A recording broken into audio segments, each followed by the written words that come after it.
Hola, muy buenos días. Quiero disculparme por no estar presente en la sesión y quiero también comenzar agradeciéndole a la doctora Fabiola Flores Nava, primero haberme invitado a participar en su interesante proyecto sobre las herramientas para la enseñanza de la historia de América Latina desde la perspectiva del sistema mundo y de la teoría crítica. Y segundo, haberme invitado a impartir esta conferencia sobre los movimientos antisistémicos en América Latina vistos desde la interpretación del análisis de los sistemas mundo, es decir, de la teoría que Immanuel Wallerstein fue construyendo a partir de los años 70 del siglo XX y prácticamente hasta su muerte hace unos pocos años, ahora durante la propia pandemia. Bueno, él falleció un poquito antes de que comenzara la pandemia. Entonces, bueno, voy a pasar al tema después de este agradecimiento. Y entonces quisiera comenzar diciéndoles que el término de movimientos antisistémicos, que naturalmente connota una realidad diferente a los simples movimientos anticapitalistas, que naturalmente son muy importantes y se desarrollaron durante la segunda mitad del siglo XIX y durante una parte importante del siglo XX, hasta 1968, por poner una fecha simbólica, y distintos también a los movimientos sociales en general. Es un término que fue inventado por Immanuel Wallerstein. Immanuel Wallerstein creó el término de movimientos antisistémicos. Yo lo retomé y debo decir que yo le he dado un significado un poco distinto al que le dio el propio Immanuel Wallerstein. Alguna ocasión en Brasilia, en el año de 2009, yo tuve ocasión de exponer el pequeño matiz de diferencia del sentido que yo le daba al término de movimientos antisistémicos frente a Immanuel Wallerstein en un coloquio que se hizo en Brasilia en su homenaje. Y bueno, puedo decirles que él escuchó mis argumentos y dijo que no era exactamente la idea que él había planteado de movimientos antisistémicos, pero que no le disgustaba como la derivación que yo había hecho y que a él le parecía que era aceptable y que podía ser, incluida dentro de su perspectiva global.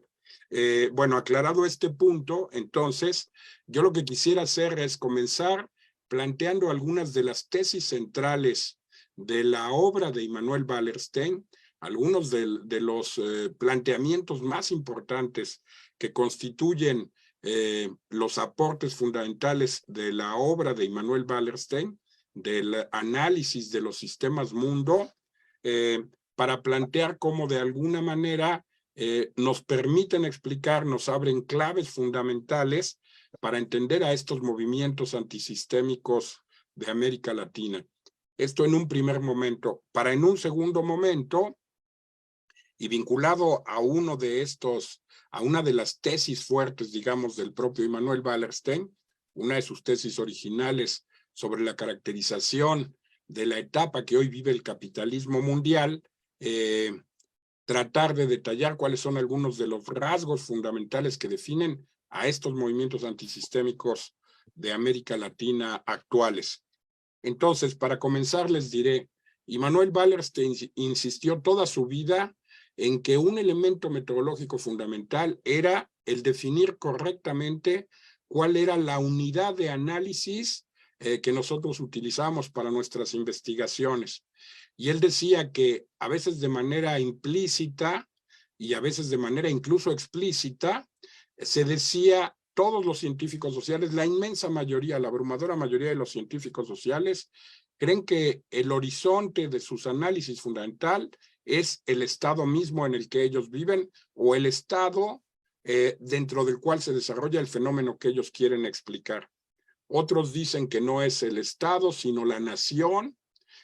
Otros dicen que es la sociedad, pero concibiéndola siempre como sociedad nacional y el Estado como Estado-nación.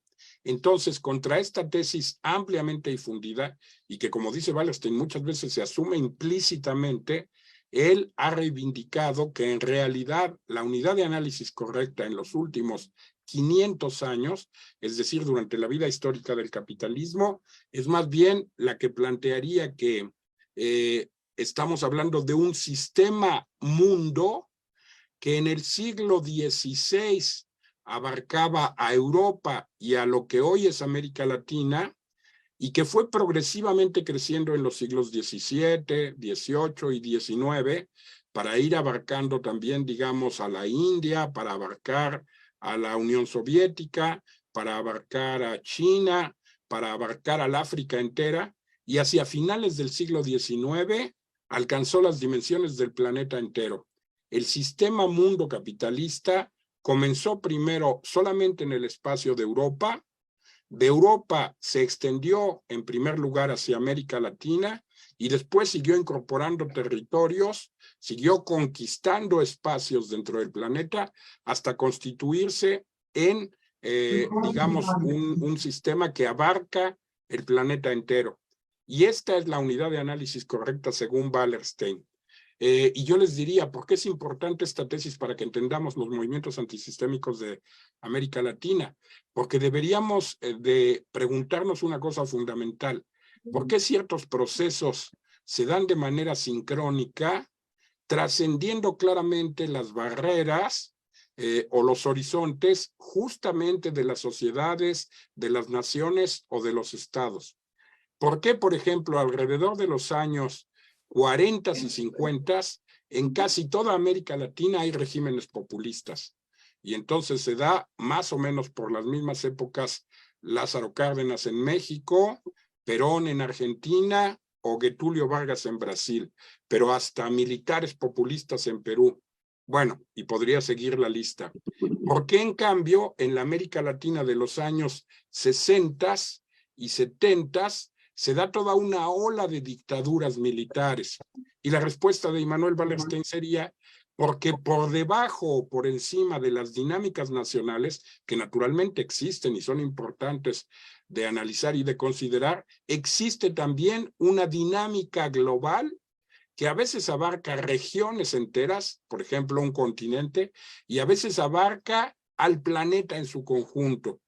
Yo les diría que entonces la ola de los movimientos antisistémicos que se dan en América Latina y su simultaneidad se explican en parte por esta dinámica supranacional, transnacional, que abarca al sistema mundo en su conjunto. Y voy a abundar en esta idea. Pero entonces yo les diría, no es una casualidad que coincidan en el tiempo el neozapatismo mexicano, el movimiento mapuche de la coordinadora Arauco Mayeco en Chile, el movimiento de los indígenas del Cauca en Colombia, el movimiento de los sin tierra en Brasil, el sector autonomista de los piqueteros en Argentina, es decir, el movimiento Pachacutic en Bolivia, el sector amazónico de la CONAIE ecuatoriana, y mencioné precisamente varios de los ejemplos fundamentales de los movimientos antisistémicos de América Latina, porque su simultaneidad temporal se explica por esa dinámica que trasciende la nación y trasciende el Estado y que se explica por esa unidad de análisis supranacional que es el sistema mundo en su conjunto. Yo creo que si partimos de esta idea de Wallerstein, entendemos esta sincronía temporal que nos podría hacer pensar en una especie de conspiración. El ejemplo más evidente y más de alguna manera apabullante son el conjunto de lo que se llamó las revoluciones de 1968, lo que Wallerstein caracteriza como la Revolución Cultural Mundial de 1968. ¿Por qué hubo 68 en China desde 1966, en Cuba desde 1959, en México en 68, en Francia en 68, en Argentina en 1969, en Japón en 1968 y en Italia, por ejemplo, entre 1968 y 1979? ¿Por qué hay 68 en el planeta entero? Y otra vez no mencioné muchos otros posibles. Parecería una especie de conspiración. Y la respuesta es porque hay una dinámica planetaria o a veces semiplanetaria que crea procesos globales y efectos similares en espacios que trascienden el espacio nacional. Primera tesis. segunda tesis, digamos, importante de Immanuel Wallerstein es un poco que la dinámica global del sistema mundo no es como se dice tradicionalmente la periodización de decir hay 3 siglos de capitalismo comercial, luego hay un siglo de capitalismo industrial por la revolución industrial y después ahora vivimos en la etapa del capital financiero. Frente a esa idea que muchos marxistas repiten, la idea de Wallerstein es que la historia y la periodización del capitalismo en sus 5 siglos de vida debería hacerse más bien a partir de los ciclos hegemónicos que han caracterizado la vida histórica del capitalismo en estos últimos 5 siglos. Primero, el intento fallido de hacer un imperio mundo por parte de España, que sale incluso de la dinámica del sistema mundo y es un poco el gozne de transición de los sistemas precapitalistas al capitalismo. Luego, la hegemonía holandesa del siglo XVII y XVIII, la hegemonía inglesa del siglo XIX y la hegemonía norteamericana del siglo XX, que hoy está agonizando, que hoy está desestructurándose, que cada vez más está, digamos, en decadencia total y que también es fundamental para entender entonces justamente el protagonismo que América Latina ha estado teniendo en el mundo entero en los últimos 50 años. A partir de 1968 en adelante, América Latina se vuelve cada vez más importante dentro del planeta. De pronto, el español se vuelve una lengua oficial de la ONU. De pronto se pone de moda en Europa y en Estados Unidos, la comida es mexicana y luego la salsa colombiana y luego la música folclórica chilena y luego, es decir, todos los elementos de América Latina. De pronto empiezan a traducirse a todas las lenguas europeas y al inglés, pero también a otras lenguas del mundo, las obras de Julio Cortázar, de Gabriel García Márquez, de los grandes literatos latinoamericanos. Y hay lo que se llama el boom latinoamericano, que consiste en la proyección de la literatura latinoamericana en escala mundial. De pronto se abren departamentos de estudios de América Latina en el planeta entero. Y la pregunta es, ¿por qué solo en los 50 años? ¿Por qué no a principios del siglo XX? ¿Por qué no en el siglo XIX? Y la respuesta es en el momento en que Estados Unidos entra en su fase de decadencia hegemónica, a partir de 1973 en adelante, y afloja la presión sobre justamente América Latina, que América Latina puede asumir este protagonismo muy grande, este protagonismo fundamental, y proyectarse en el planeta entero. Y esto crea el espacio o el contexto para que los movimientos antisistémicos de América Latina tengan un eco verdaderamente mundial y funcionen un poco como ejemplo precisamente de los movimientos antisistémicos de todo el planeta. Permítanme decirles, yo he sostenido muchas veces, y creo que se explica por esta decadencia también de la hegemonía norteamericana, yo he sostenido que si, por ejemplo, en 1920 el frente de vanguardia mundial, repito, el frente de vanguardia mundial de las luchas antisistémicas en todo el mundo estaba en Rusia, con la revolución bolchevique y el experimento socialista de la Unión Soviética, que luego se malogra y da lugar a un capitalismo de Estado bajo el periodo de Stalin.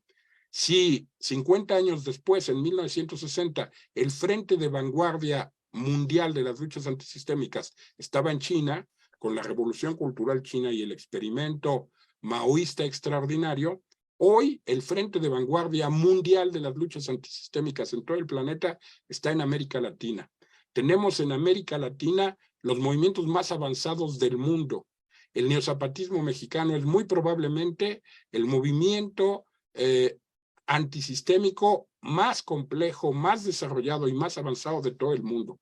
Como lo son también, quizá, bueno, en fin, en grados diversos, pero muy cerca del neozapatismo, el movimiento de los Sin Tierra de Brasil, los piqueteros autonomistas argentinos, el movimiento mapuche chileno, etcétera.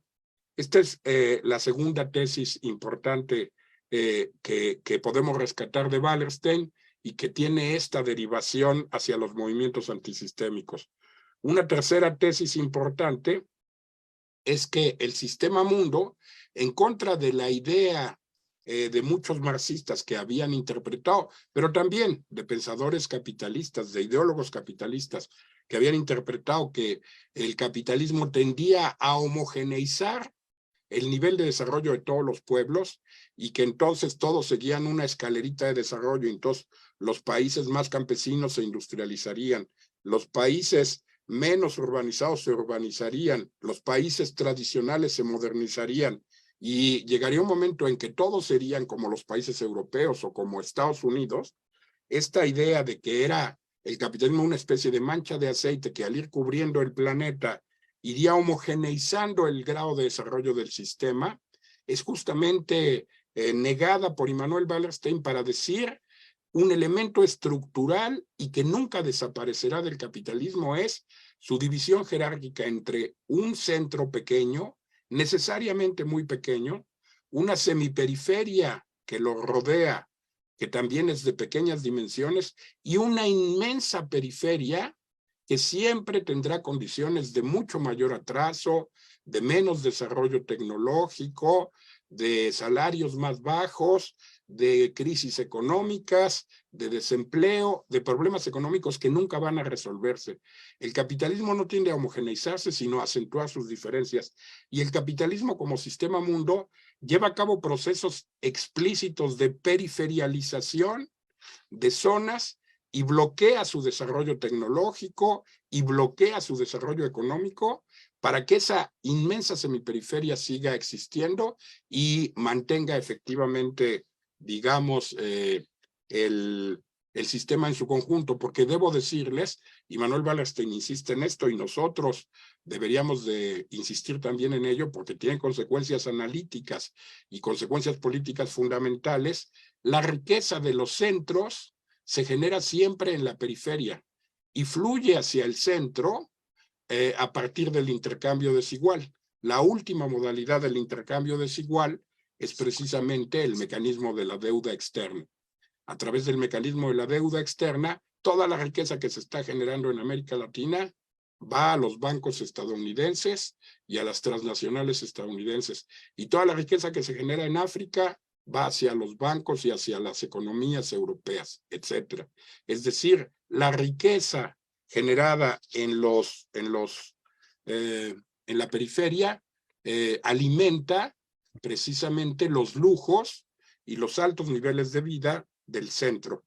Esto es importante porque fíjense, si durante 4 o 5 siglos los movimientos de protesta y los movimientos anticapitalistas, y solo en los últimos 50 años antisistémicos, voy a volver a este punto, se generaban tanto en el centro como en la semiperiferia, como en la periferia, en los últimos 50 años parece ser que los movimientos de protesta se generan sobre todo en la periferia.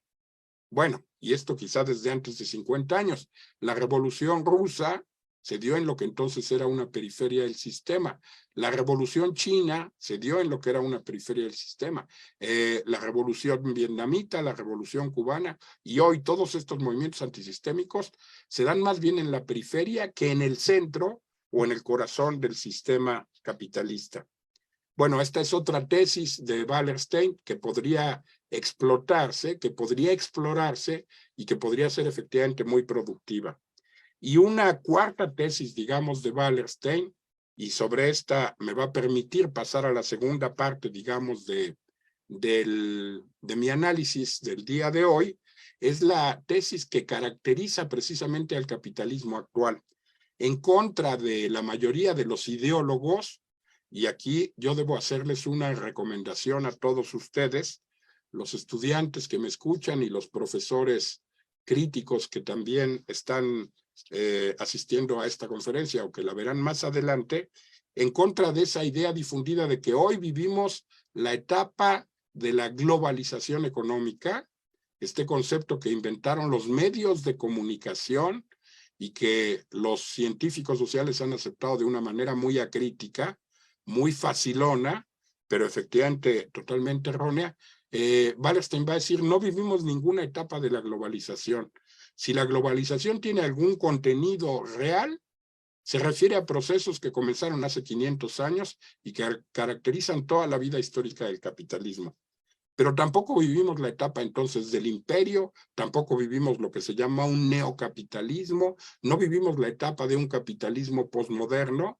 Todas esas son caracterizaciones fáciles y erróneas, pero absolutamente infundadas. Y frente a esto, lo que Wallerstein va a decir es: la etapa que vivimos desde 1968 en adelante es la etapa de la crisis terminal del capitalismo como sistema histórico. El capitalismo ha entrado en la etapa de su descomposición, de su desestructuración, que naturalmente puede llevar quizá un siglo entero, quizá 70 años, no lo sabemos, lleva ya 50 años, un poco más de 5 décadas, pero en ese sentido es muy probable que el capitalismo haya perecido totalmente para el año 2030, o quizá 2040 o 2050. Es muy difícil que después del año 2050 pueda haber capitalismo.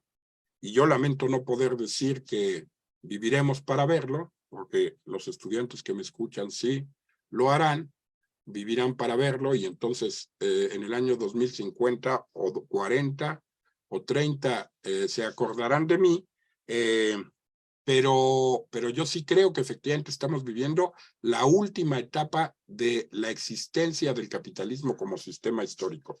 Esta tesis me parece fundamental, porque si no partimos de ella, difícilmente podemos entender ¿por qué los movimientos que eran solo anticapitalistas se convirtieron en movimientos antisistémicos? Y de otra parte, ¿por qué los movimientos antisistémicos tienen una serie de rasgos que los caracterizan y que en mi opinión solo se explican si los vinculamos a esta tesis de la crisis terminal del capitalismo? Primero, y para esto, y para que quede claro, ¿cuál es la diferencia entre los movimientos anticapitalistas y los movimientos antisistémicos? Movimientos antisistémicos que, insisto, en mi opinión, solamente comenzaron a existir hace 50 años. Y la diferencia fundamental es que la lucha que llevan a cabo los movimientos antisistémicos tiene un grado de profundidad y de radicalidad mucho mayor que la lucha que durante 150 años llevaron a cabo los movimientos anticapitalistas. Fundamentalmente el movimiento obrero europeo, norteamericano y un poco de todo el planeta, y los movimientos, digamos, campesinos también de todo el planeta. Fíjense, ¿por qué es mucho más radical y más profunda la lucha de los movimientos antisistémicos que la de los movimientos anticapitalistas? Porque los movimientos anticapitalistas luchan en contra de la explotación económica capitalista, pero los movimientos antisistémicos luchan por abolir todo tipo de explotación. No luchan solo contra la explotación capitalista, luchan contra todo tipo de explotación. Por ejemplo, los movimientos anticapitalistas luchan en contra del Estado capitalista, pero los movimientos antisistémicos luchan en contra de la existencia misma del Estado e incluso en contra de la existencia misma de la actividad de la política. Los movimientos antisistémicos actuales plantean: el Estado no sirve para nada y debe ser destruido, hecho pedazos y sustituido por formas de autogobierno popular, como las juntas de buen gobierno neozapatistas, como las estructuras de funcionamiento de los movimientos piqueteros en Argentina, etcétera. Y lo que se llama hoy política es una actividad perversa, corrupta, degradada, que debe desaparecer, y todo lo que hoy desarrolla la política debe ser reabsorbido por la propia sociedad.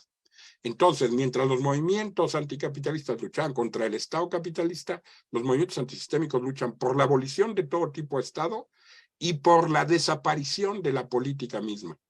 Mientras que los movimientos anticapitalistas luchaban en contra de la ideología capitalista, los movimientos antisistémicos luchan por la desaparición de todo tipo de ideología y por su sustitución por una cosmovisión científica del mundo. Mientras que los movimientos anticapitalistas luchan o luchaban en contra de la burguesía, bueno, luchaban y siguen luchando, porque sigue habiendo movimientos que son anticapitalistas y que no son antisistémicos. Los movimientos, en cambio, antisistémicos luchan por la destrucción de toda sociedad dividida en clases sociales y por la desaparición de todo tipo de clase dirigente.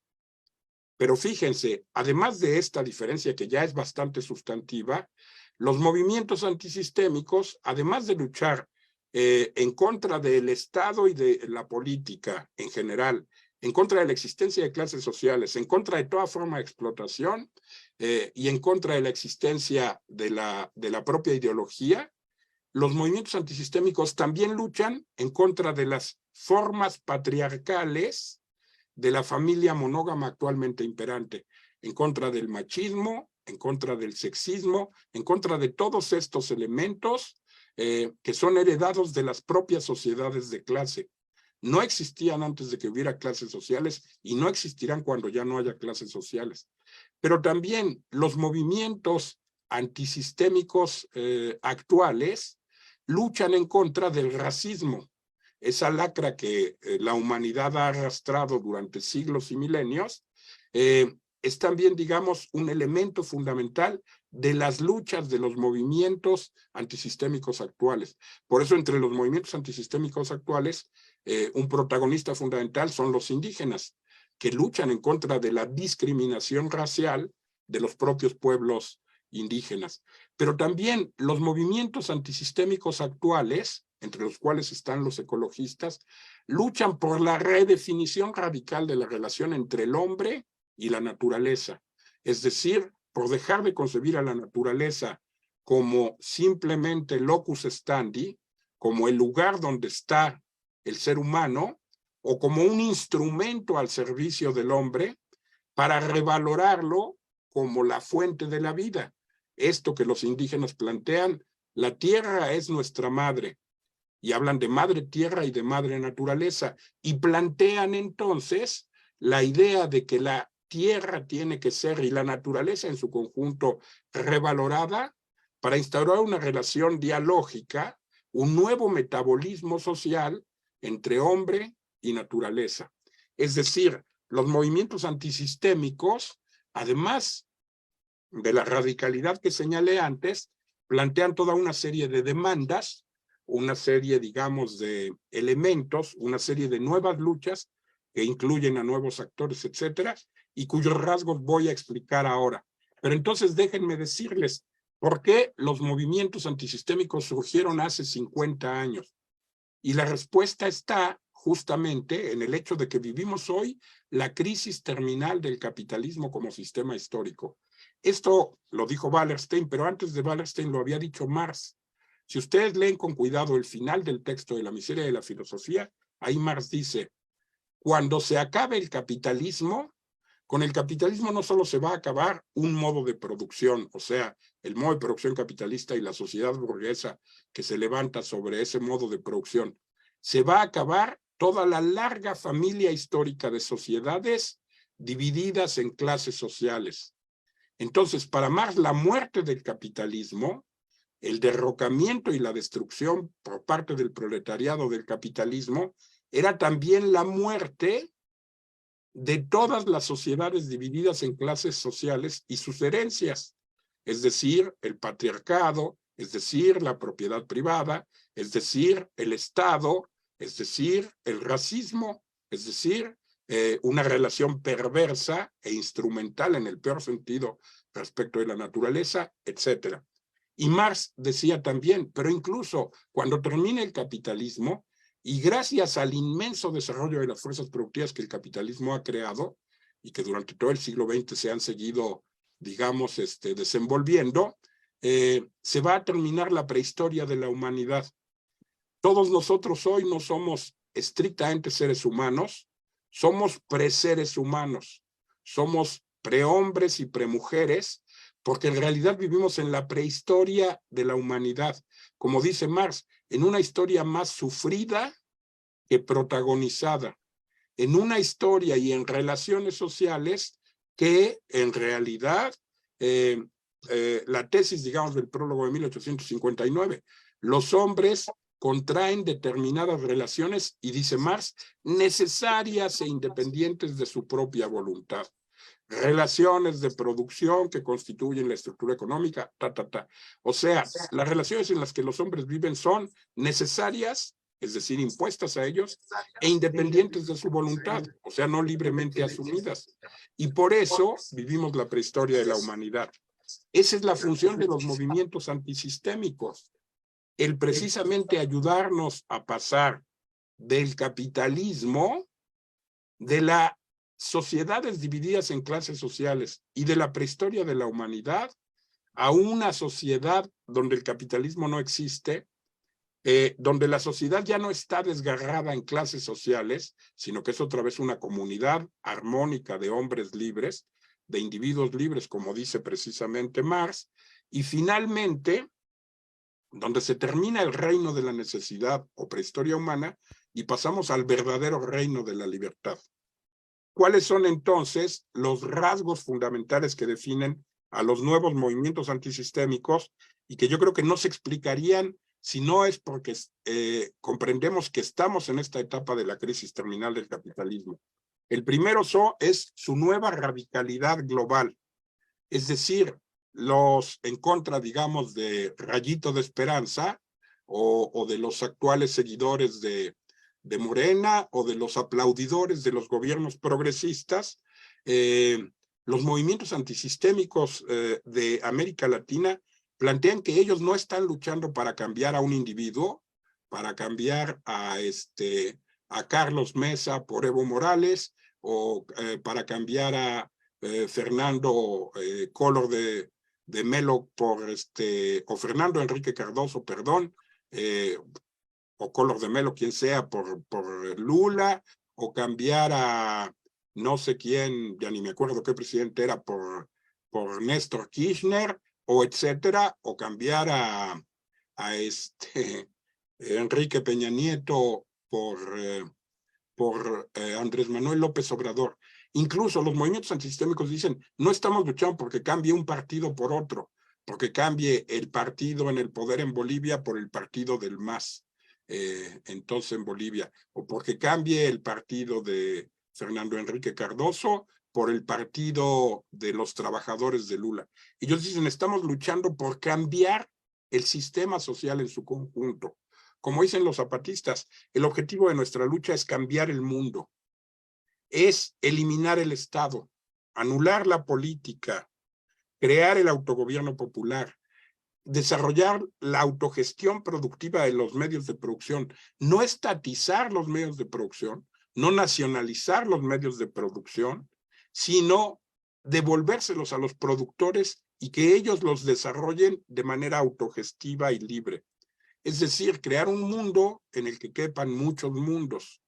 Este objetivo trasciende con mucho a todos los gobiernos progresistas, que en el fondo eran gobiernos procapitalistas, que lo único que hicieron fue remozar un poquito los peores aspectos del neoliberalismo salvaje, proponer un neoliberalismo moderado en su lugar y permitir que el capitalismo continuara.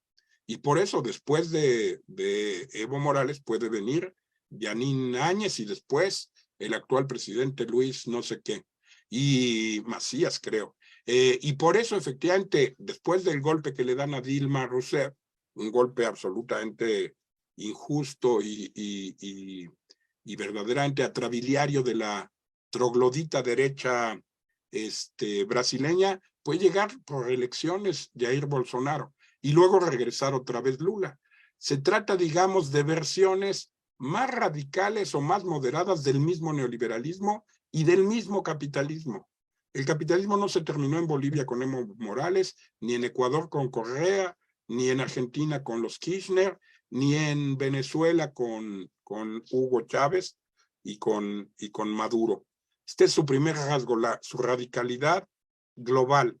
Un segundo rasgo fundamental es efectivamente que los movimientos antisistémicos actuales tienen una nueva lógica antisistémica, heredada precisamente de los pensadores anticapitalistas más radicales, en primer lugar de Marx. y aquí debo insistir porque esto queda grabado para la posteridad y porque estoy hablando para los estudiantes de la Facultad de Economía y en general, la vigencia y la utilidad de Marx hoy es más grande que nunca. Si ustedes no leen a Marx y no aprenden bien a Marx, no van a entender el mundo actual. Las claves fundamentales para entender el capitalismo contemporáneo están en el Capital, en los Grundrisse, en el conjunto de la obra de Marx. Y ahí hay presente ya una lógica antisistémica radical que es propia de los movimientos antisistémicos, igual que está presente en la obra de Lenin y de Gramsci y de Rosa Luxemburgo y de la escuela, digamos, de Frankfurt.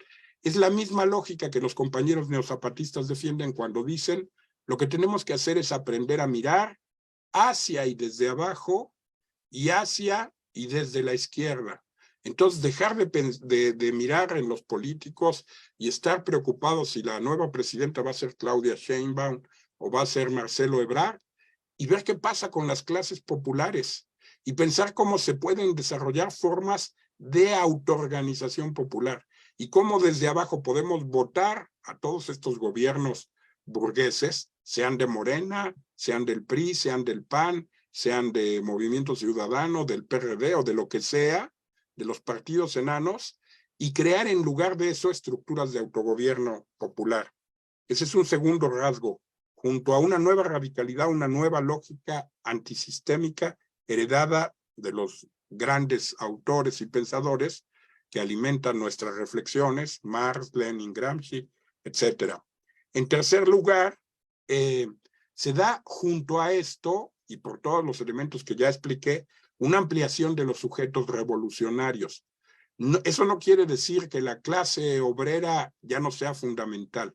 La clase obrera está en el corazón del sistema y es la que produce directamente la plusvalía económica. Entonces, siempre en cualquier proyecto revolucionario, la clase obrera será central y lo sigue siendo hoy, como lo era, importante, la clase de los campesinos pobres. Pero estos movimientos que eran los centrales o los únicos antes de 1968, ahora comparten su protagonismo con otros sujetos revolucionarios o sujetos sociales que son igualmente fundamentales, como por ejemplo los estudiantes. Y no es casualidad que los movimientos estudiantiles emergieron en el planeta entero a partir de la Revolución Mundial, Revolución Cultural Mundial de 1968, pero también los movimientos feministas.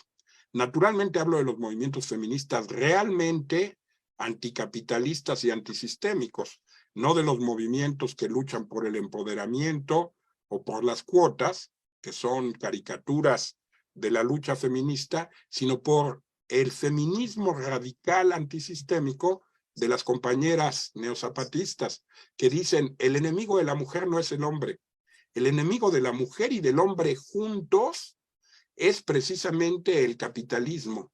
Y eso es lo que tenemos que destruir. Y entonces, estas compañeras feministas radicales dicen, lo que tenemos que luchar no es por empoderarnos, no es por tener más cuotas, no es por que nos den más puestos o más votos. Tenemos que luchar en contra de la asignación binaria de roles, ridícula y absurda, que dice, el hombre es fuerte y la mujer es débil. El hombre es el proveedor y la mujer es consumidora. La mujer es maternal y el hombre es desapegado.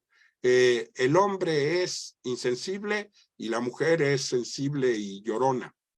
Porque los seres humanos todos somos fuertes y débiles, llorones y sensibles o insensibles, todos somos proveedores, todos somos consumidores, todos somos, y la única diferencia, porque sí la hay, felizmente, si no el mundo sería muy aburrido, es que las mujeres gestan la vida, o sea, llevan 9 meses y paren a sus hijos, y los hombres, desgraciadamente, creo yo, no podemos hacer eso.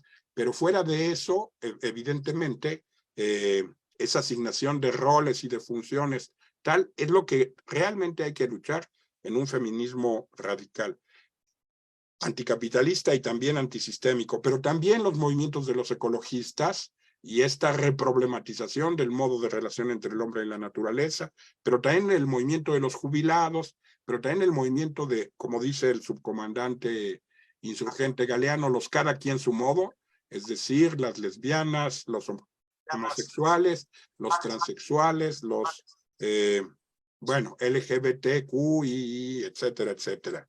O sea, esa larga lista que sigue creciendo. Pero igual los movimientos indígenas, o los movimientos urbanos, o los movimientos pacifistas, o antirracistas, o los movimientos de los excluidos sociales, que fíjense, no existían antes de 1968. El movimiento de los sin tierra, el movimiento de los sin techo, de los sin trabajo, de los sin papeles, de los sin ciudadanía, de los sin derechos. Todos esos son movimientos de los excluidos sociales, y ahora los excluidos sociales, los migrantes, por ejemplo, son también un sujeto potencialmente revolucionario que puede ser fundamental y que debe participar en la transformación actual. Un cuarto rasgo de los movimientos antisistémicos actuales es precisamente, a tono con la ampliación de los sujetos revolucionarios, la ampliación de las demandas.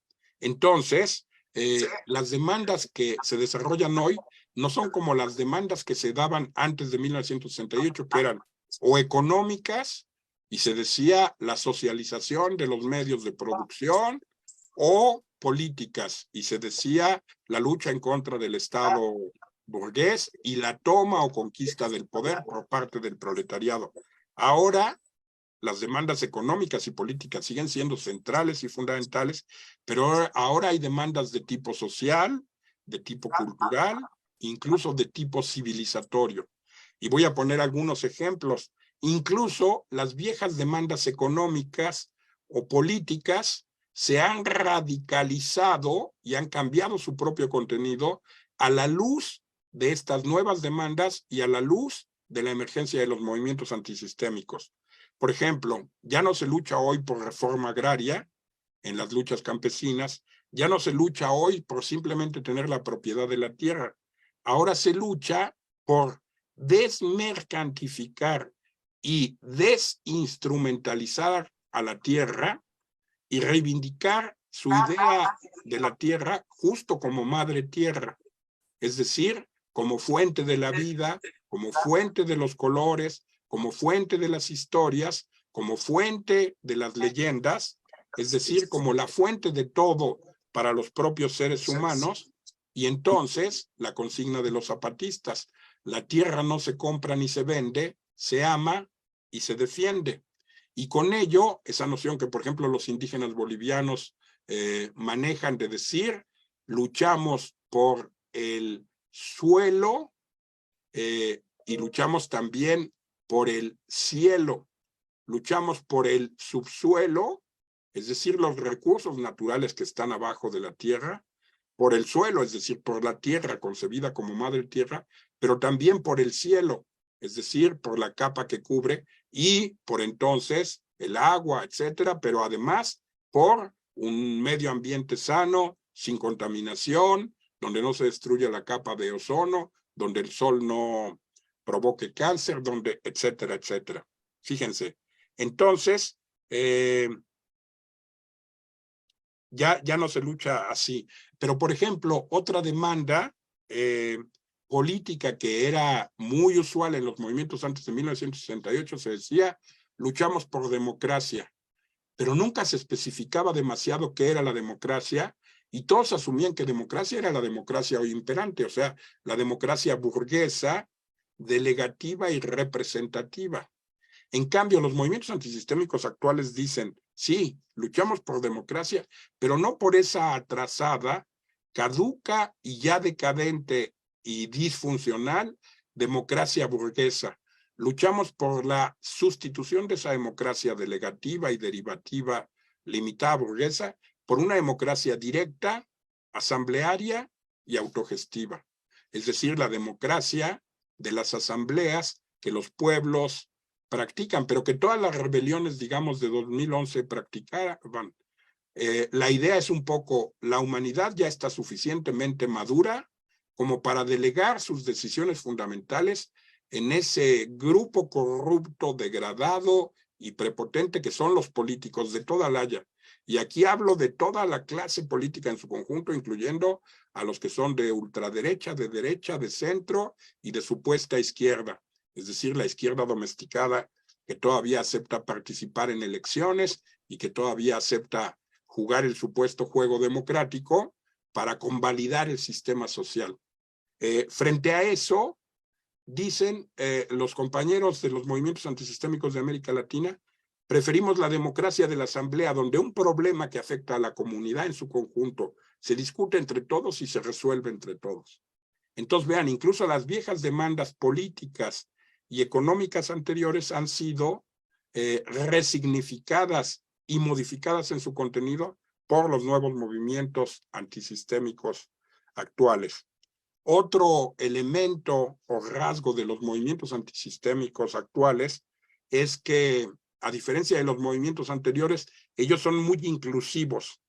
Es decir, antes se decía esta frase famosa de David Alfaro Siqueiros, que era miembro del Partido Comunista Mexicano, un partido dogmático y reformista, que nunca fue revolucionario, como la inmensa mayoría de los partidos comunistas de todo el mundo. Quizá todos, sin excepción alguna, aunque ahí luego de repente hay gente que dice, no, pero el Partido Comunista Colombiano es una excepción porque en tales años. Bueno, quizá haya alguna pequeña excepción, pero en general los partidos comunistas que se orientaban bajo la hegemonía de Moscú eran todos partidos muy reformistas. David Alfaro Siqueiros decía, no hay más ruta que la nuestra. Es decir, solo el Partido Comunista Mexicano tiene la razón y todos los demás están equivocados a priori. Entonces tenían políticas muy excluyentes de todas las otras franjas del espectro de la izquierda y tenían políticas muy excluyentes. Decían, el único sujeto revolucionario es la clase obrera. El Partido Comunista Mexicano, cuando comenzó el movimiento estudiantil de 1968, lo despreció y lo condenó. Pero en cambio, cuando vio que los estudiantes lograban concitar a todos los sectores de la población de la Ciudad de México y de otras ciudades, de Monterrey, de Veracruz, de Jalapa, etcétera, y que de repente movilizaban al pueblo mexicano en torno a sus 5 demandas, entonces ahí sí rápidamente cambió de opinión el Partido Comunista y trató de montarse en el movimiento. No lo logró demasiado, pero sí logró incluir algunos de sus líderes en digamos, dentro del Consejo Nacional de Huelga, que era muy grande, eran 300, pero donde las cosas se decidían, por cierto, a partir de la democracia directa y asamblearia. No es una casualidad. Bueno, estos movimientos entonces actuales son muy inclusivos porque parten de la idea de que no hay que homogeneizar y parten de la idea de Marx que decía riqueza es diversidad. Mientras más diversos sean los agentes que luchan en pro del cambio social, mientras más diversas sean las distintas demandas, es decir, los distintos frentes desde los cuales se impugna al capitalismo, se le ataca y se le va venciendo, mucho mejor y mucho más pronto lograremos nuestro objetivo. Entonces estos movimientos actuales son, a diferencia de sus antecesores, muy inclusivos, muy abiertos y muy defensores de la propia diversidad. Junto a esto, también los nuevos movimientos antisistémicos, y este es un sexto rasgo, tienen estructuras de organización muy horizontales. Son casi la antípoda de lo que fue la vieja estructura partidaria de Lenin, que a mí me parece que fue una estructura fantástica, que yo defiendo sin duda, hasta antes de 1968. Pero después de 1968 yo sí creo que esa estructura que acaudilló y que efectivamente dirigió los principales movimientos obreros del planeta entero de una manera muy eficaz hasta 1968 y que creó la Revolución Rusa y la Revolución China, dejó de ser funcional. Porque ahora los movimientos entonces ya no tienen esas estructuras verticales de un líder individual inamovible, jefes que permanecen eternos, comités centrales que deciden todo y bases del partido que simplemente ejecutan, etcétera, estructuras absolutamente piramidales jerárquicas y que solo fluyen de arriba hacia abajo, sino que ahora las estructuras de organización de los nuevos movimientos antisistémicos son de liderazgos que son rotativos, que ya no son individuales sino colectivos, que son liderazgos efímeros y que son absolutamente renovables en cualquier momento. Por eso, los compañeros neozapatistas en el año de 2012, era finales de 2012, cuando se decía que el mundo se iba a acabar según el calendario maya, hicieron ese acto fantástico de enviar a 10,000 indígenas a las 5 cabeceras más importantes de Chiapas. Entonces llegaron los indígenas, construyeron un templete, el templete estaba construido y todos los periodistas y toda la gente esperaban que entonces iban a llegar el subcomandante insurgente, que entonces se llamaba Marcos, o Moisés, o Tacho, o los dirigentes del neozapatismo. Y lo que pasó es que cuando acabaron de construir, los mismos zapatistas que habían construido los templetes empezaron a subir al templete, miraban a la gente, cerraban el puño izquierdo y luego continuaban. Y entonces todos los zapatistas que construyeron esos templetes solamente subieron al templete, cerraron el puño izquierdo y luego se bajaron. ¿Cuál era el mensaje que estaban tratando de dar con eso? Era este mensaje que después los argentinos han reivindicado de decir, en nuestro movimiento los líderes son la base. O sea, la base es la que se autoorganiza y se autodirige sin necesidad de líderes especiales, de líderes permanentes. Bueno, vean incluso cómo hasta el cambio en los términos refleja esta idea del paso de una estructura vertical, piramidal y jerárquica a una estructura un poco de red de redes, más de nodos, mucho más horizontal, en la que el principio es no hegemonizar. Por eso los zapatistas dicen, no hay que homogeneizar, y por eso reivindican la diversidad, y no hay que hegemonizar, y por eso reivindican estas estructuras más horizontales.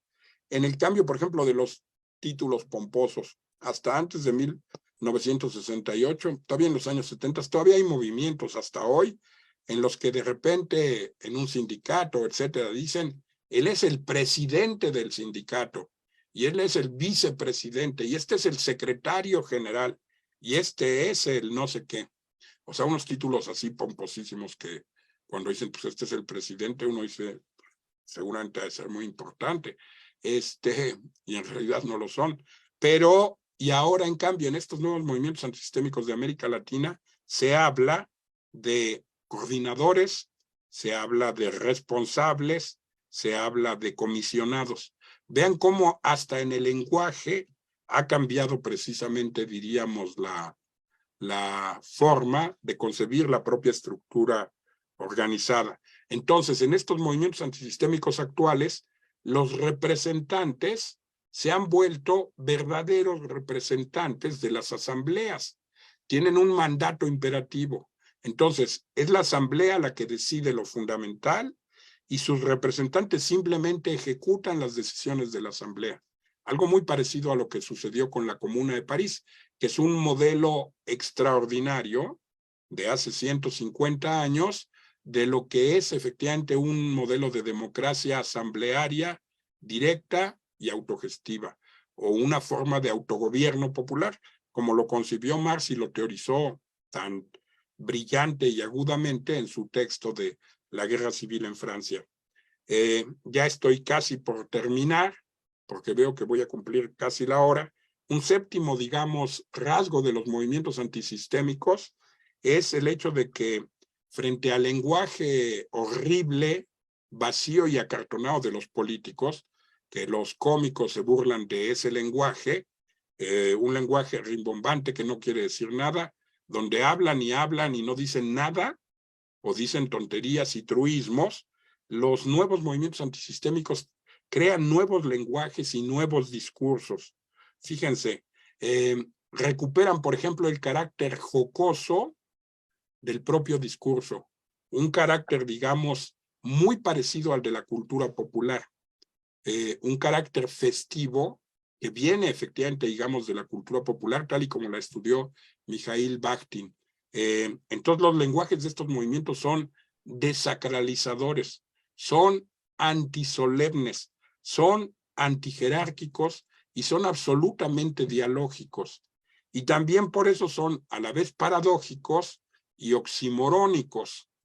Es decir, imagínense, los compañeros piqueteros argentinos dicen que son movimientos de trabajadores desocupados.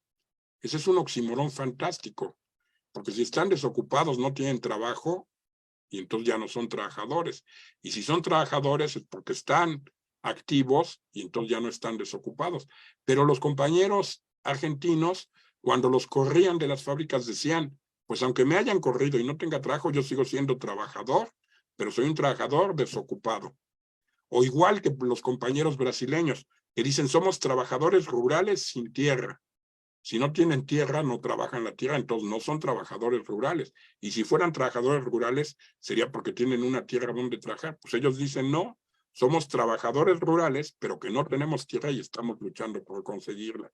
Bueno, y todos los oximorones fantásticos del neozapatismo, o sea, cuando ellos dicen, nos cubrimos el rostro para poder ser vistos. Nos quitamos el nombre para poder ser nombrados. Somos el ejército más pacífico de la historia. Defendemos la digna rabia o la tierna furia, etc.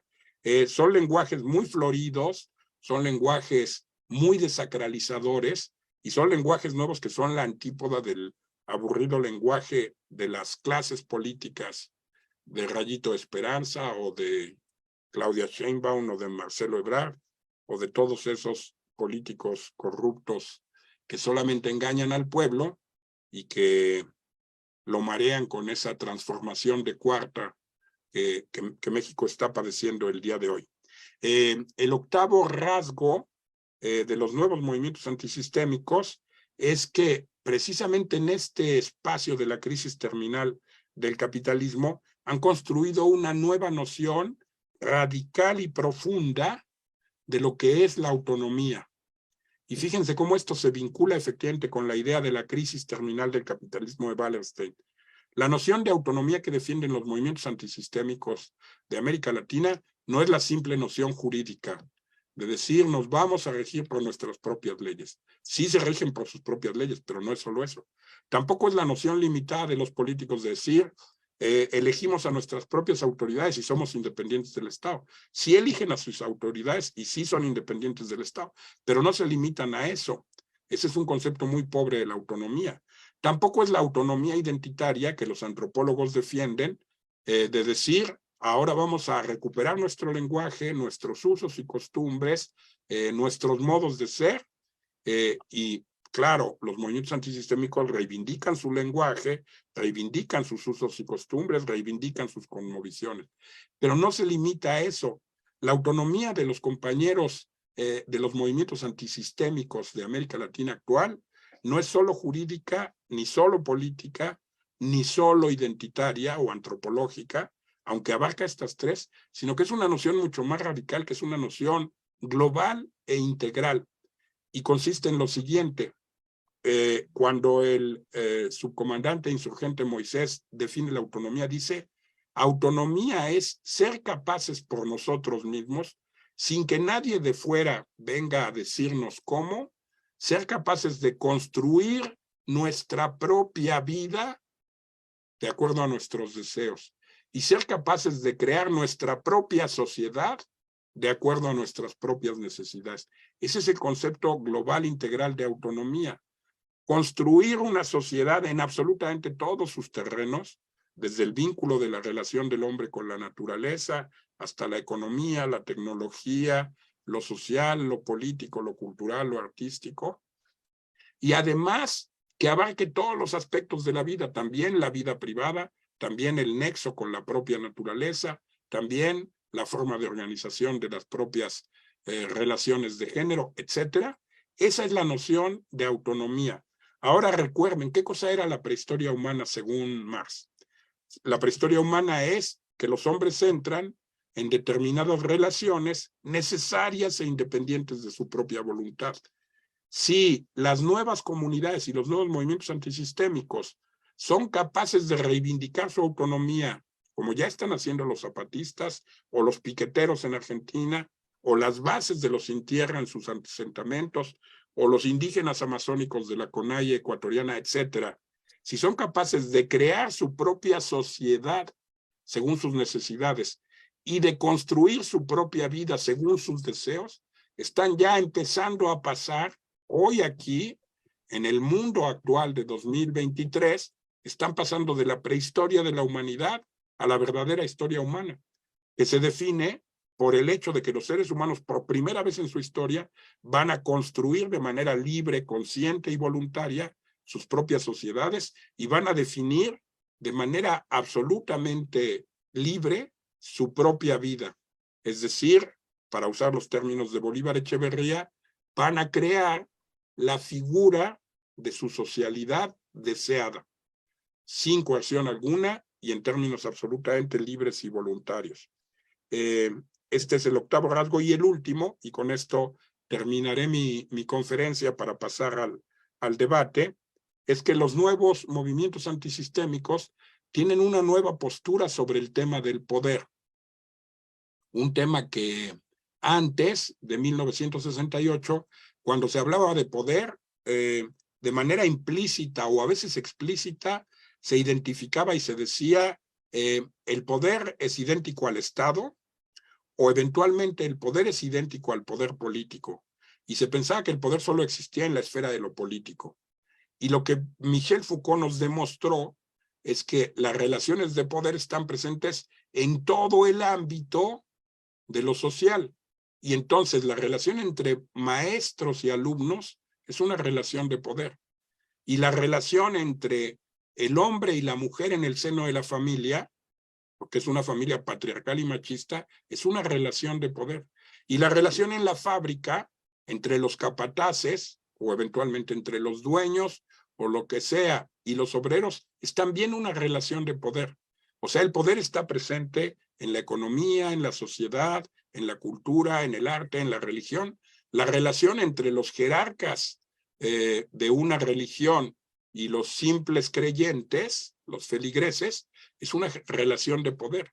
La relación al interior del ejército es la peor de las relaciones, digamos, de poder, es la más despótica, la más terrible. Entonces, todo el sistema social en todos sus niveles está atravesado por relaciones de poder. Los nuevos movimientos antisistémicos se han hecho cargo de esta lección de Michel Foucault, o de este problema que digamos que Foucault teorizó, aunque no fue el único, pero quizás sí el más brillante, que Marx había planteado en gran parte de sus elementos en los Grundrisse, y que es precisamente la idea de que esos poderes que no son el poder político o el Estado, también tienen que ser combatidos y eliminados para crear un mundo nuevo. Y entonces los zapatistas dicen, lo que nosotros queremos hacer es revolucionar el poder desde abajo y a la izquierda. Y revolucionar el poder desde abajo y a la izquierda quiere decir sustituir el poder antagónico, opresivo, hoy dominante, por estructuras de relaciones entre los seres humanos que eliminen esas jerarquías diversas entre, o sea, en el ámbito de lo militar, en el ámbito de tal. Por ejemplo, en el ámbito de la escuela o de las universidades, tendrían que destruirse esa diferencia entre maestros y alumnos. Se tendrían que crear comunidades de autoaprendizaje donde cada uno colabora con los saberes que tenga. Y como decía un poco Paulo Freire, nadie sabe todo, pero entre todos sí sabemos todo. Y muchas veces los estudiantes saben más que el profesor. Eso yo lo sufrí cuando era estudiante y lo constato ahora con muchos de mis colegas cuando soy profesor. Bueno, nadie es perfecto y de algo tenemos que vivir todos. Entonces, pero sustituir entonces estas formas de poder antagónico y opresivo y todos los micropoderes por formas de poder armónico, porque el objetivo no es desaparecer el poder. El poder brota de la propia interacción social. El objetivo es sustituir el poder antagónico y opresivo por un poder armónico, comunitario y positivo, constructor en ese sentido. Estos son algunos de los rasgos fundamentales, según yo, de los movimientos antisistémicos actuales, que no se explicarían si no partimos del hecho de que estamos en la etapa de la crisis terminal, porque estamos en la etapa de la crisis terminal del capitalismo, porque estamos en la etapa final de las sociedades de clase, de las sociedades humanas divididas en clases sociales, y porque estamos en el final de la prehistoria humana o reino de la necesidad y en los umbrales del paso a el reino de la libertad que Marx anunció y avisoró. Por eso estos nuevos movimientos antisistémicos poseen todos estos rasgos que yo acabo de tratar de enunciar. Les agradezco mucho su atención y podemos pasar entonces ahora al debate.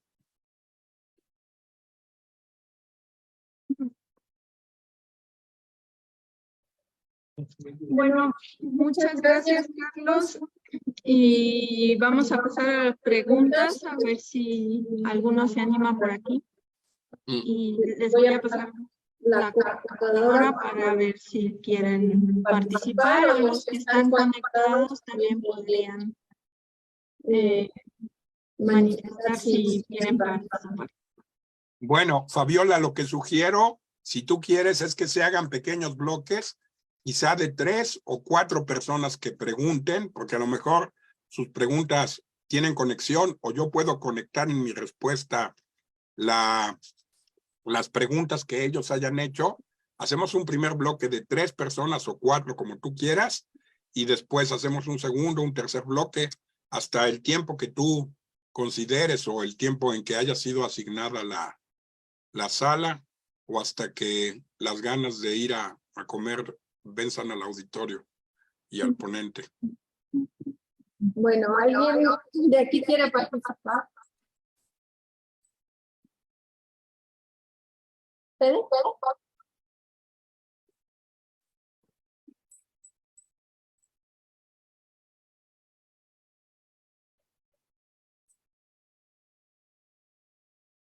No escucho nada, ¿eh? Ya voy.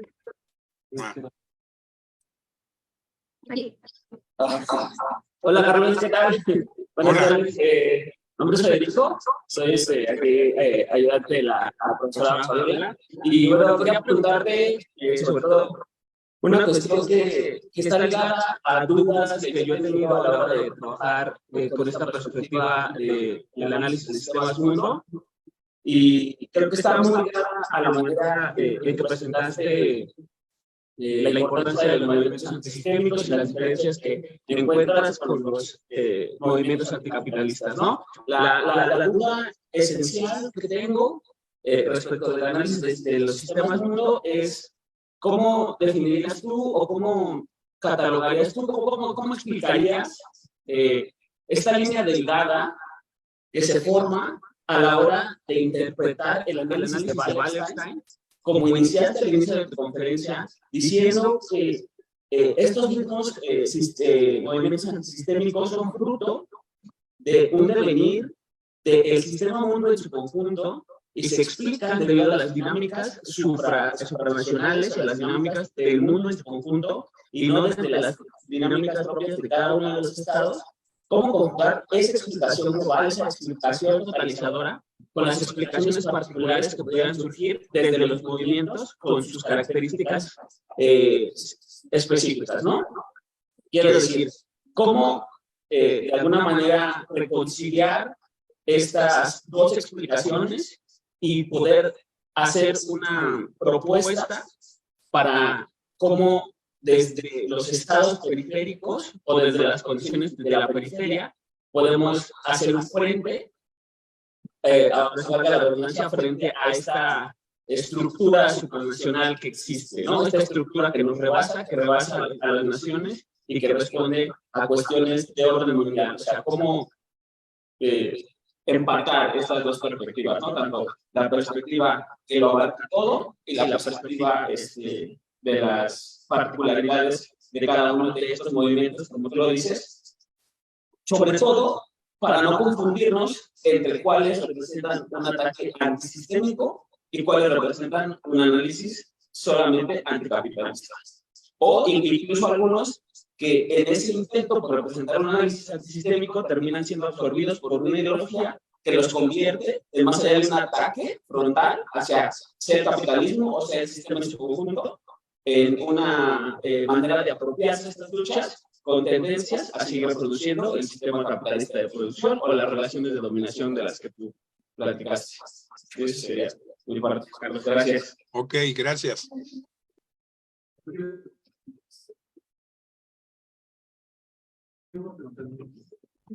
¿Viene otro? ¿Viene otro participante de aquí? Viene otro, perfecto. Hola, doctor, buenas tardes. Hola. Bueno, yo solo quería complementar desde su panorama cuáles serían no sé, las formaciones de, bueno, de estos movimientos antisistémicos que tendrían más relevancia ante el panorama actual y principalmente ante la relevancia de los movimientos tal vez de la economía de guerra que está sucediendo en Europa, así como también los movimientos que suceden aquí tanto en América Latina y la gran relevancia que tiene aquí Estados Unidos. Gracias. Ok. Gracias. ¿Alguien más quisiera participar? ¿No? Aquí en línea, ¿alguien que quisiera participar? Ajá. Ok. ¿Puedes activar tu micrófono? Sí. Oswald.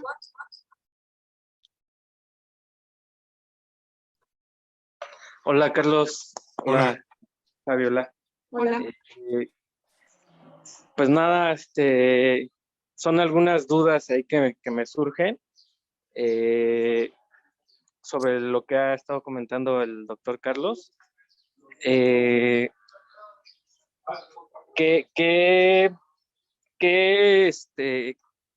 posibilidades hay de que cambie o que se planteen mejor las luchas en los distintos tipos de gobiernos que se han dado en Latinoamérica, ¿no? Desde la 4T hasta, pues, en Brasil con Lula. ¿Qué posibilidades, o sea, si es posible que estos gobiernos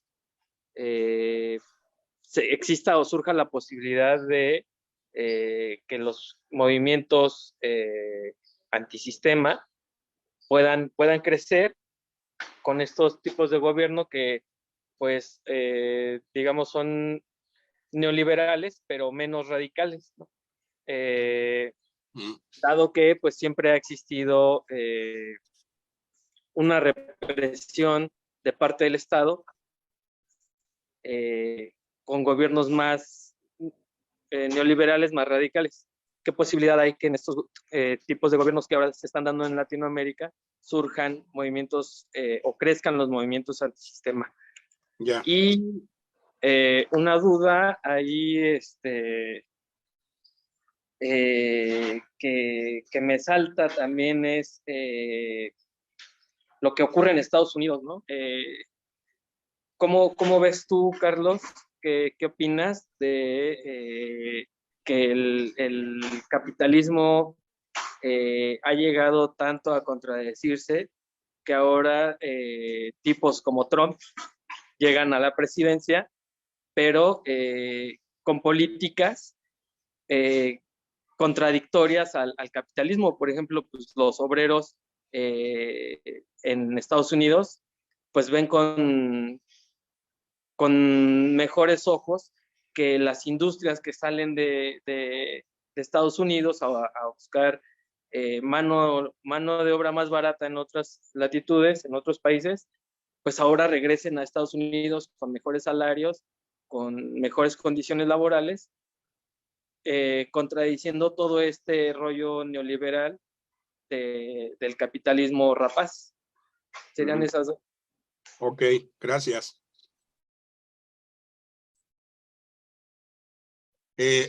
Fabiola, ¿tú crees que respondo o hay alguna cuarta? ¿Hay alguna otra pregunta? Yo creo que también que respondas.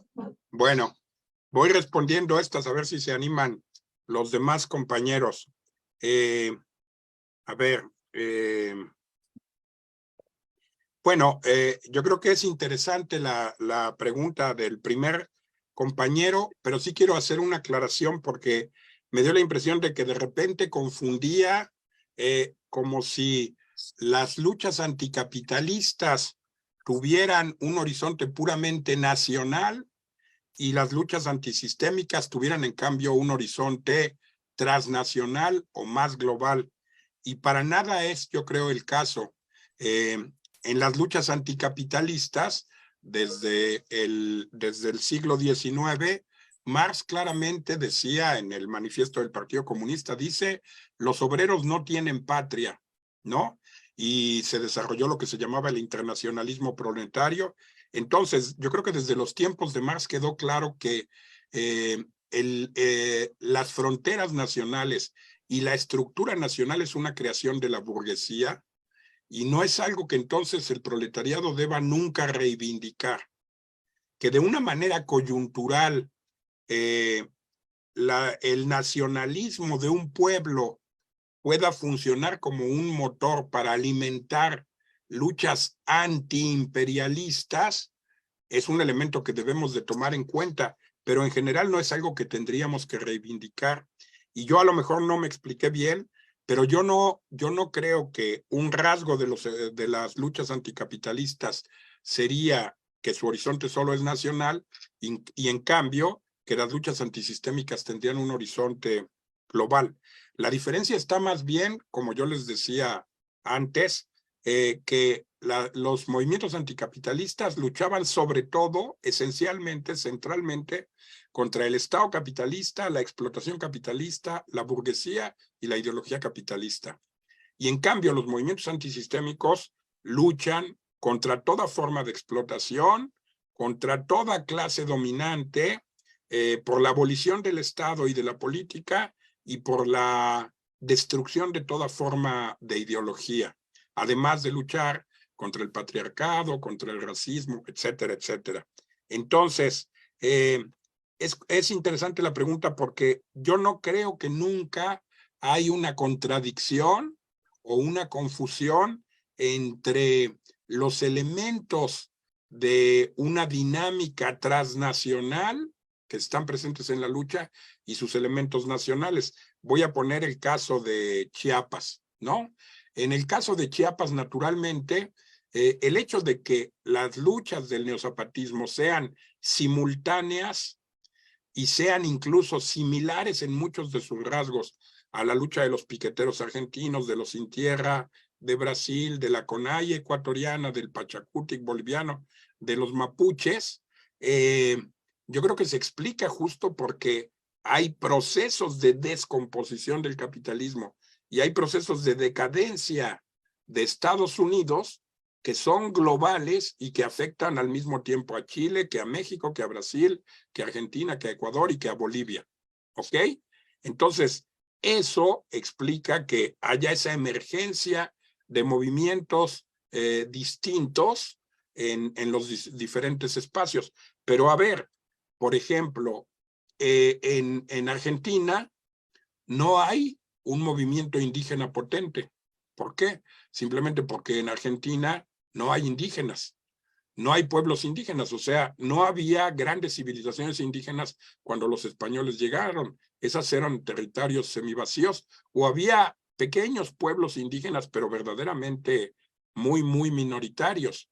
Entonces, ¿por qué no hay un movimiento indígena potente en la parte sur de Brasil?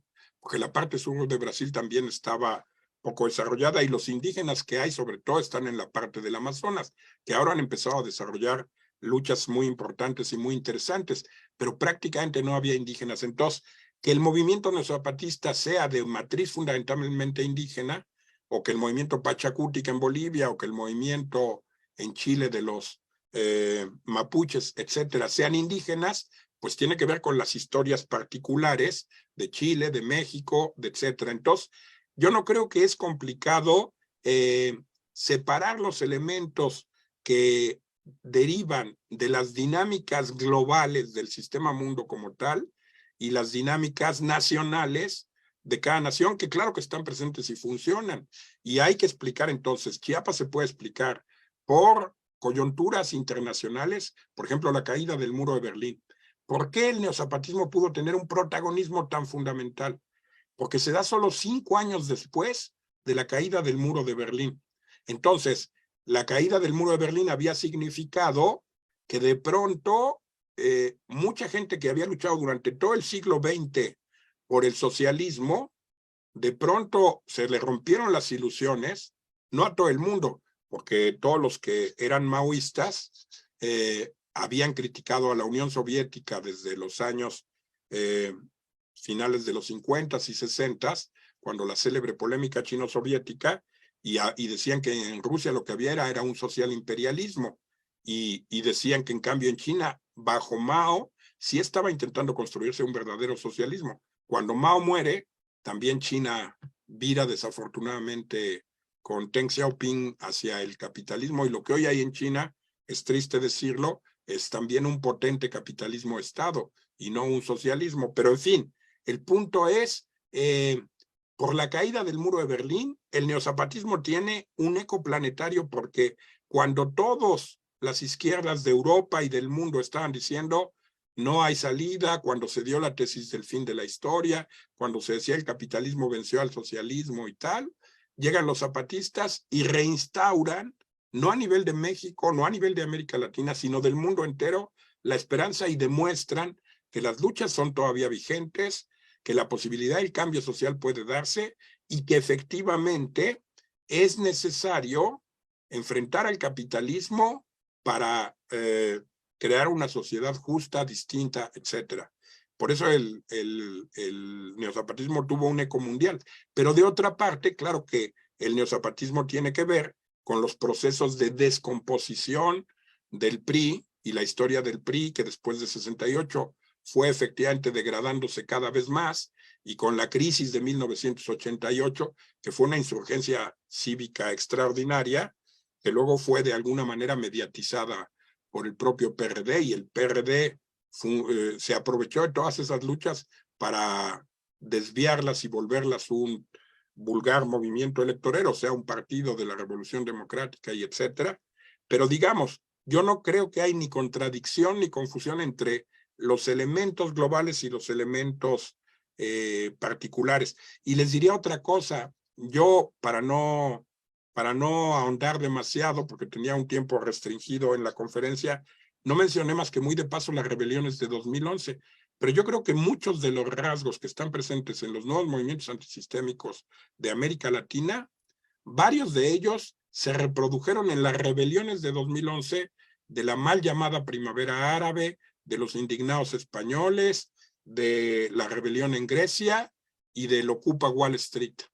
Y lo digo porque entonces quizá hay procesos globales de descomposición del capitalismo que en América Latina tienen, digamos, su manifestación más evidente y crean los movimientos más avanzados y más potentes, pero que también el día de mañana pueden volver a reemerger en Francia, bueno, el movimiento de los chalecos amarillos, por ejemplo, o pueden volver a irrumpir en Inglaterra, o pueden irrumpir, pero también, por ejemplo, en Hungría, es decir, en países europeos no tan capitalistas, no tan desarrollados, pero igual en China, o igual en Senegal, o igual en Costa de Marfil, o etcétera. Entonces, yo creo que hay dinámicas transnacionales y hay dinámicas nacionales, y yo creo que se combinan, y los analistas sociales críticos debemos de tomar ambas en cuenta. Eso respecto de las dudas del primer compañero. Respecto del segundo compañero, es interesante lo que él mencionaba un poco de la situación que se está dando de la guerra en Europa, pero si ustedes fíjense, es muy curioso, pero cuando se desata esta guerra en Ucrania, ¿cuál es la postura de la izquierda europea? ¿Dónde están las voces de la izquierda europea que desde una perspectiva anticapitalista y antisistémica radical hayan hecho un diagnóstico inteligente de lo que la guerra de Ucrania significa y de por qué efectivamente es igual de absurdo apoyar a Putin, que Putin no es más que el representante de un Estado capitalista ruso actual, que ya no tiene nada de socialista, porque efectivamente después de la caída del muro de Berlín, el capitalismo de Estado que había funcionado bajo Stalin y todavía bajo Khrushchev y Brezhnev, volvió a reconvertirse en capitalismo privado, y eso es lo que existe hoy. En China existe un capitalismo de Estado hoy, pero en Rusia existe un capitalismo privado, y eso es Putin. Pero a ver, Zelensky no es ningún adalid ni de la izquierda ni de las causas populares, y es absolutamente una mentira y es ridículo creer que él es representante de los oprimidos o del pueblo ucraniano. Sería tanto como creer que López Obrador representa al pueblo mexicano o defiende los intereses del pueblo mexicano. Los gobernantes en general actúan en contra de sus pueblos. Los estados de todo el planeta no son nuestros amigos, son nuestros enemigos. La tarea de los movimientos revolucionarios no es, el Estado no es una entidad neutral que nosotros digamos, debemos de apoderarnos del Estado que ahorita está ocupado por los malos, o sea, los burgueses, los capitalistas, los políticos corruptos, y entonces nosotros que somos los buenos lo vamos a ocupar y vamos a hacer un Estado bueno. Entonces, no puede haber un Estado malo y uno bueno. El Estado por sí mismo es perverso, absurdo e indefendible, porque se basa en un principio que cualquier gente de izquierda radical no puede aceptar, que es: el Estado se basa en el hecho de que una pequeña minoría decide los asuntos de la inmensa mayoría. Y nadie que tenga dos dedos de frente puede aceptar ese principio. Ya estamos grandecitos como para decir, no necesitamos un grupo de personas a las que les delegamos la decisión de los asuntos públicos comunes. Las colectividades pueden decidir por sí mismas sus propios asuntos y gestionarlas y resolverlas. Entonces, ¿para qué necesitamos políticos? La función supuestamente del Estado es ocuparse de resolver los asuntos colectivos. Si las colectividades resuelven sus propios asuntos coordinadas y con los medios de comunicación actuales, con el Internet, con los celulares, con toda la tecnología informática, ahora eso es sencillísimo, coordinarse las distintas colectividades, no en escala nacional, sino en escala mundial. ¿Para qué necesitamos políticos? ¿Para qué sirven los políticos? Por eso los movimientos en Argentina decían que se vayan todos. Bueno, en realidad esa es la versión políticamente correcta. Ellos decían que se larguen todos y que no quede ni uno solo. Y esos todos serán todos los miembros de la clase política argentina. Ellos decían, los políticos no sirven para otra cosa más que para engañarnos, vernos la cara, vivir de nuestros impuestos, robarse el dinero, enriquecerse a través de los puestos del Estado y no hacer nada que no podamos hacer nosotros por nosotros mismos. Bueno, lo digo porque entonces yo sí creo que la izquierda europea, y hay que decirlo también un poco la izquierda mundial, ha fallado en su inmensa mayoría, con pocas excepciones, precisamente en un análisis inteligente de la situación en Europa. Frente a eso, los zapatistas muy inteligentemente dijeron, nosotros nos oponemos a la guerra, y no estamos entonces ni con Zelensky, ni tampoco con Putin. Retomando un poco las viejas ideas de Lenin, no existen guerras justas más que una sola. Todas las guerras, por definición, son absurdas, son ridículas y son execrables y condenables. Solo hay una que escapa a esta regla, y es la guerra de los oprimidos contra los opresores, o sea, la lucha de clases que intenta destruir a la clase dominante y emancipar a las clases oprimidas. Excepto esa guerra civil, cualquier otra guerra es absurda, es promovida por los intereses capitalistas y es condenable. Entonces, la guerra entre el pobre pueblo ucraniano, igual que el pobre pueblo ruso, están siendo víctimas de una lucha y otra vez para hablar desde una perspectiva del sistema mundo, de una lucha por las esferas de influencia entre el capitalismo norteamericano decadente y una potencia que es la segunda potencia militar, que es Rusia, ¿sí? Que quiere dar el salto hacia un desarrollo capitalista mayor y no lo logra, y el capitalismo norteamericano que está decayendo. Y aquí quedan como sándwich toda Europa entera, que no sabe qué hacer, y que entonces Macron sí apoya a Putin, pero no tanto, y los alemanes dicen, bueno, yo estoy contra Putin, pero le sigo vendiendo y comprando no sé qué. O sea, Europa que dice una cosa y hace otra y reniega y tiene doble discurso, y luego Ucrania y Zelensky, o no sé cómo se llama, Zelensky, bueno, que es un títere de las circunstancias y que solo está tratando de sacar ventaja él mismo, digamos, de la situación de guerra, ¿no? Y respecto del papel de Estados Unidos, bueno, yo creo que Estados Unidos, bueno, voy a volver a esto en la respuesta a Osvaldo. Yo creo que Estados Unidos está en franca decadencia. Bueno, debo decir que me da mucho gusto ver a Osvaldo, aunque sea por internet, porque hace tiempo que no lo veía. Entonces, paso a la pregunta de Osvaldo. Esta es una pregunta que se plantea muy recurrentemente. A ver, ¿no deberíamos defender o por lo menos aprobar o no criticar tanto a los gobiernos progresistas? Porque a lo mejor en donde ha habido gobiernos progresistas hay mejores condiciones para que se desarrollen los movimientos antisistémicos radicales que en los gobiernos cruda y abiertamente neoliberales de derecha. Es decir, la pregunta, ¿no es acaso mejor para desarrollar una lucha antisistémica tener a López Obrador que tener a Peña Nieto? Y yo les diría, no creo que haya gran diferencia, y quizá en un cierto sentido sea peor tener a López Obrador por una razón, porque López Obrador sigue alimentando la ilusión en ciertos sectores de la población mexicana de que de veras las cosas pueden cambiar desde arriba, o sea, desde el propio poder, y de que de veras la transformación de cuarta que él defiende va a terminar eliminando la pobreza, va a eliminar los feminicidios, va a eliminar la migración masiva de mexicanos a Estados Unidos, va a eliminar la migración de toda Centroamérica hacia México, va a eliminar la explotación económica creciente. Y entonces, porque se dice, claro, pero López Obrador ha subido 200% el salario mínimo.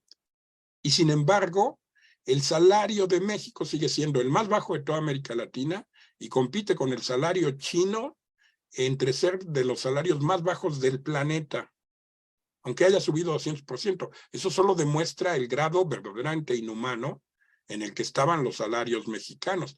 Pero ¿por qué López Obrador sube el salario? No porque piense en el pueblo mexicano, no porque quiera beneficiarlo. Lo hace porque si mantenían a la clase obrera mexicana en esos niveles de infrarreproducción, iba a empezar a colapsar. Entonces, el capitalismo que no quiere ver que de repente los obreros mexicanos ya no puedan ir al trabajo porque ya están desnutridos o porque ya se enferman y no pueden curarse, dicen, no, pues ya llegaron a extremos demasiado grandes, súbanles el salario. O sea, yo creo que no hay un gran cambio, pero además López Obrador sí reproduce una ilusión, como lo hacía Hugo Chávez en Venezuela, como lo hizo Evo Morales en Bolivia, como lo hace Alberto Fernández en Argentina, como lo hizo Correa en Ecuador.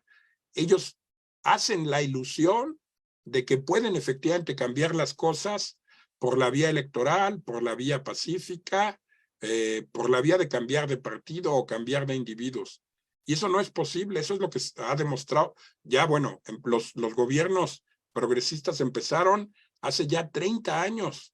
En 1991 es elegido Hugo Chávez. En el año 2000 es elegido Lula en Brasil. Y luego vienen todos los demás. Pero lo digo porque entonces todos esos gobiernos ya vivieron periodos de 6, de 8, de 10, de 15 años y no cambiaron sustantivamente las cosas. Después de 6 años o 5 de López Obrador, se acabaron los feminicidios en México, se acabó la migración, se acabó la explotación económica, desaparecieron las clases sociales, y lo que yo creo que debemos tener claro es que tanto los movimientos anticapitalistas, ojo, tanto los movimientos anticapitalistas como los movimientos antisistémicos, estamos luchando no para que la explotación baje de 100 a 92, no para que le den lápices y útiles gratis a los niños, no para que le den becas a los viejitos, es decir, a nosotros, los miembros de la tercera edad, no para que le den, qué sé yo, apoyos a los jóvenes, becas, o sea, todo eso son limosnas sociales. No estamos luchando por eso, estamos luchando para que ya no haya explotación, ni capitalista ni de ningún tipo, para que ya no haya Estado, para que ya no haya políticos, para que ya no haya clases sociales. Entonces, no creo que avanzamos demasiado y, bueno, aquí repetiría una postura de Rosa Luxemburgo. Rosa Luxemburgo se plantea la misma pregunta que tú planteas, Osvaldo, y dice, bueno, ¿debemos luchar por reformas o debemos luchar por la revolución? Y había quien decía, no, pero es que si luchamos por reformas y vamos avanzando poco a poco y sumamos reformas, de tanto sumar reformas va a llegar un momento en que va a haber revolución. Y Rosa Luxemburgo dice, eso no es cierto. Las reformas solo refuerzan el sistema. Y dice otra cosa muy sabia, y con esto termino este punto que tú planteabas, Rosa Luxemburgo dice, la mejor manera de luchar por las reformas es luchando por la revolución, porque cuando la clase dominante siente que hay un proceso radical que la está impugnando, o sea, que hay movimientos antisistémicos que quieren destruirla y hacerla a un lado, entonces es cuando da más concesiones. En cambio, si tú a la clase dominante nada más le dices, oiga, súbame el salario 3%, oiga, cámbieme las máscaras de trabajo, oiga, por favor, construya 15 asilos para migrantes en vez de 10, oiga, por favor, aumente las bequitas de los estudiantes.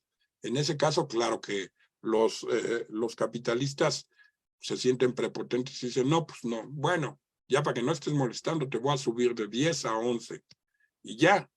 Pero si los capitalistas sienten que su dominio está en cuestión, entonces ellos son los que llegan a ofrecer todas las reformas y en gran medida, pero para salvar el barco en su conjunto. Entonces ellos, si sienten que de veras se va a acabar la gallina de los huevos de oro, entonces ellos sí dan todos los alimentos para que no se muera esa gallina, que es la clase obrera. Y luego, por último, los Estados Unidos, que estaba vinculado a lo que decía el segundo compañero, yo creo que justo, tú tienes razón, Trump toma medidas que muchas veces van en contra de los propios capitalistas norteamericanos. Toda la guerra que él hizo en contra de China es un poco suicida. Pero ¿por qué hace eso? Y la pregunta es, ¿por qué puede haber un engendro tan horrible como Trump en la presidencia de Estados Unidos? Y lo que decía Immanuel Wallerstein antes de fallecer, porque todavía le tocó conocer el gobierno de Trump, era porque precisamente Trump expresa el grado de descomposición y de decadencia hegemónica de Estados Unidos. Estados Unidos está ya de alguna manera tan deteriorado y cada vez más le cuesta imponer su dominio geopolítico, que por eso tuvo que crear el G7. Antes no había G7 y Estados Unidos hacía y deshacía como le daba la gana.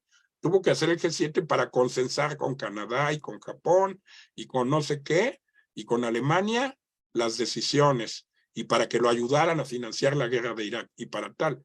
Y Trump, cuando cierra esos espacios y se pelea con todos y se va y se pelea frontalmente contra China, cuando China tiene bonos del Estado norteamericano que podrían hacer quebrar el dólar el día de mañana. O sea, China tiene en sus reservas 1 billón, en términos mexicanos, no gringos, 1.200.000 millones de dólares. Entonces, el día que China lanzara eso al mercado mundial, el dólar, en vez de que hubiera, de que 17 o 18 pesos sean por $1, van a dar 17 dólares por $1 mexicano. Eso sería fantástico. ¿Saben qué está haciendo China? China está esperando el buen momento para que cuando ella haga eso sea el golpe definitivo y mortal de Estados Unidos. Y tiene acumulado eso, y esa arma la va a usar cuando crea que es prudente, y ojalá sea muy pronto. Claro que nosotros junto a Estados Unidos vamos a pagar las consecuencias, porque nuestra economía depende en un 70% de la de Estados Unidos. Pero bueno, si la economía de Estados Unidos se derrumba, pues bueno, nosotros podemos afrontar las consecuencias. Esas serían mis respuestas.